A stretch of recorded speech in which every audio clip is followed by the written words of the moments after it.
do. We hope you have a moment or two to listen to what we have to say to each and every one of you. It concerns our postal system. Our lifetime friends, as all of you know, they've never failed us through the years. Through driving rain, sleet or snow. But now they've got a problem. And what are they to do? The answer, my friend, is very simple. It's up to you to see them through.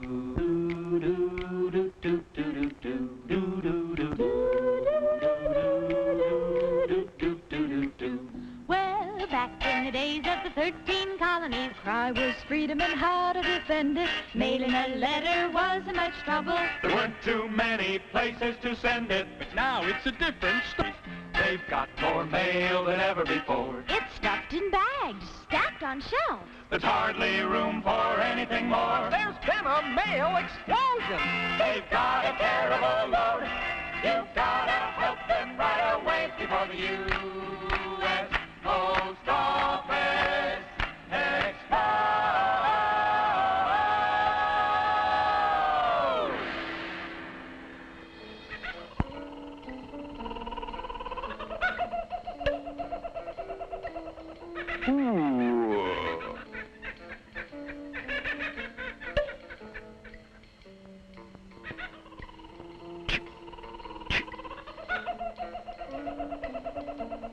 It wasn't so long ago that communication was a simple act.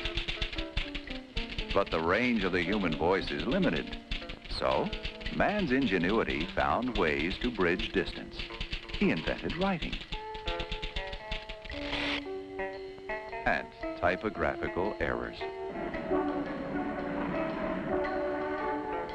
To carry messages across vast distances, man developed roads, highways, turnpikes, bunions, calluses, and a rare assortment of aching limbs. Yes, up until recently, communication remained a simple act. What matter if it took 2 weeks to go from New York to Atlanta, over a month to St. Louis? If the letter from Uncle Ben arrived a day or so later, nobody fussed. The times were tuned to wagon wheels, footpaths, and the puff of wind against sail. Distance was measured by weeks and months. Everything was a far time off. Then, slowly, the country got up steam. Commerce shook off its sea anchor and headed westward all the width of the continent. There was a new idea: speed. Everything was coming up to date in the Kansas cities and the Portlands. Communications became the most vital aspect of our economy. The post office became the prime artery of commerce. For a time, the department was perfectly able to keep up. If the mail piled high, put on another piece of equipment. And if that didn't do the trick, add a few more clerks or a flock of carriers. But by World War I, the post office carried more advertising in a week than all the newspapers and magazines could carry in a year.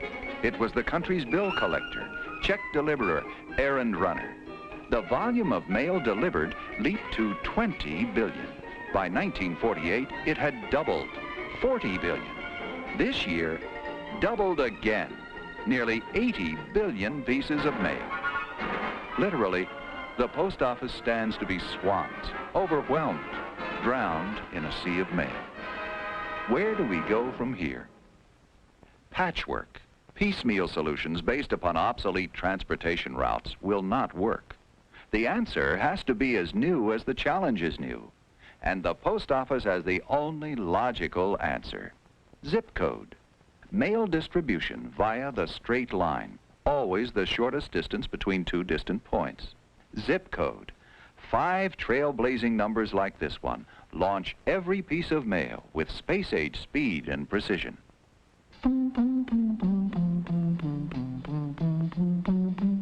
Now that's easy to say and it sounds just fine, but let's put this question right on the line. What is the zip code? A postal quirk? What does it do? How does it? If you'll lend an ear, we'll be glad to explain how the zip code eases your postal pain.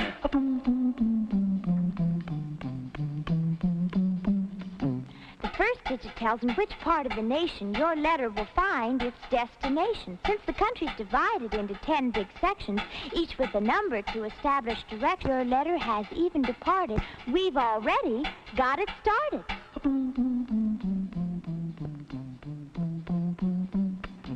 The next 2 digits go hand in hand to a major post office over land. Since each big section has town after town, We need these numbers to really narrow things down. We've got the section, we've got the city. Just 2 more numbers and we're sitting pretty.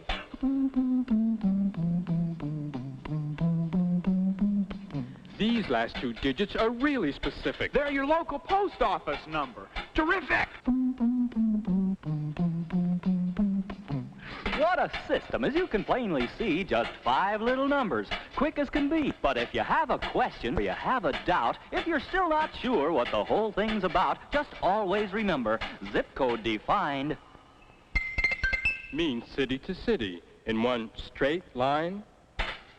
But don't take it from us. Don't take it from me. try it yourself. You'll see. It's a better deal than you get from any other post office department.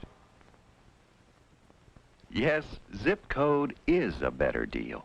Moving the mail in one straight line, straight as an arrow. And on Valentine's Day, it could be Cupid's arrow. The time before zip code. A boy, a girl, a Valentine. There was a boy in New York City who loved a girl by Frisco Bay.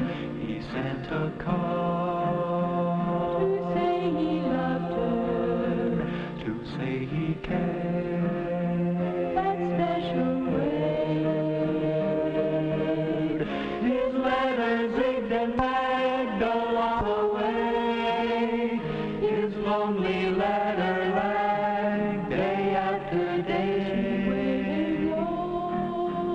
And lonely hours just to hear what he would say. But when his words were finally spoken, all her love had gone astray. On a sad, sad Valentine's Day.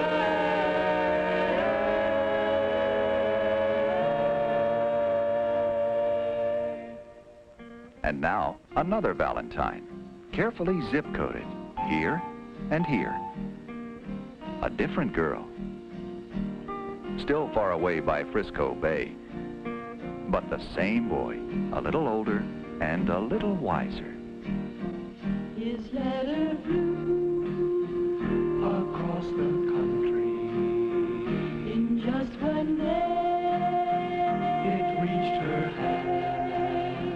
In just one day, she knew the answer. The happiest girl in all the land.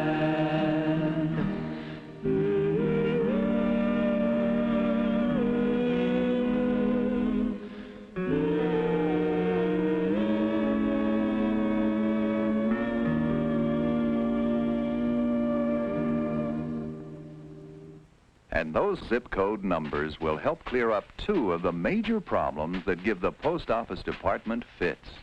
Seen? The dead letter office. Have you ever asked yourself this question? Why do postal clerks get indigestion? There are many reasons. I won't bother to list them. It's all the stamp glue we take into our systems. I guess that's as logical as a man could get. But that's not the reason for their stomach upset. It's from trying to read the American hand, illegibly written throughout the land. This letter will prove exactly what we've said. The name of the city simply can't be read. Oakdale. Oakfield. Oakhurst. Oak Park? Oakwood. Tuscaloosa. Tuscaloosa? Tuscaloosa? Now you see what we mean? If the writing's no good, this letter might as well be carved out of wood. And if you think bad handwriting is only hard on your eyes, just try this problem on for size. I got a letter here for somebody from Springfield. Springfield? I'm from Springfield, Massachusetts, and I'm telling you, pal, there's no place I'd rather be. I'm from Springfield, Pennsylvania, and there's been a mistake. This letter is apparently for me. I'm from Springfield, Arizona, and I want you to know I've been waiting for this letter since a weekend ago. Oh, what good does it do to send a letter my way when I'm from Springfield, USA? I have looked into this problem, and I'm telling you, boys, you're angry and you have a right to be. There are very many cities, identical names, and Springfield is not the least of these. There are 24 Springfields causing postal delays, and they're all abbreviated with a two-letter phrase. Oh, what good does it do to send a letter my way when I'm from Springfield, USA? There's a Springfield R and a Springfield O. A Springfield flaw and a Springfield bow. A Springfield ill and a Springfield id. A Springfield Kai and a Springfield Sid. There's a Springfield nib and a Springfield dog. There's a Springfield Nidge and a Springfield Pa. There's a Springfield or and 11 more if you really feel like keeping score. Oh, what good does it do to send a letter my way when I'm from Springfield, Massachusetts, Pennsylvania, Arizona, Springfield, USA? Zip code is bringing the mail explosion under control. It is as up-to-date as the computer, as timely as the fantastic zip code scanner, electronically reading zip codes and sorting the mail. It is a success. But to make zip code work, you must use it. Remember, you can put zip in your postal system. The Postmaster General of the United States, the Honorable Lawrence F. O'Brien. One way we can measure the success of our zip code program is by the number of foreign countries who send us their postal specialists to study our system and to determine how much of it is adaptable for their own purposes. They come because of a simple fact. Zip code works. It works for the post office. It works for all who use the mails. Small business, bulk mailers, or private citizens. To get any zip code numbers you may need, including your own, just call your local post office. You heard what we said. Keep it all in your head. There's no better way. Use zip code every day. You know you gotta have a zip code on the envelope. A zip code so you won't just have to hope. A zip code morning, noon, and night, and everything will be alright. Well, you get faster service and a lower cost. fewer mistakes, no time ever lost, a lot less handling along the way. No damage for you to pay. You know you gotta have a zip code. Yeah, you're on the envelope. A zip code. Yeah, oh, you won't have to hope. A zip code. Yeah, you're morning, noon, and night, and everything will be alright. Well, meet a fella called Mr. Zip. What he can do for you will really make you flip. So if you have any further postal demands, we're gonna leave you in his hands. You know you gotta have a zip code. Yeah, you gotta a zip code. Yeah, you gotta have a zip code. And everything will be alright. And now, my friend, We'll say so long. We Hogan, Our zip code song. We've told you everything we know. It's up to you to make zip code go. You know you gotta have a zip code. A zip code. A zip code. And everything will be all. You gotta have a zip code on the envelope. A zip code. Oh, you will. A zip code. And everything will be all. Everything will be all. Everything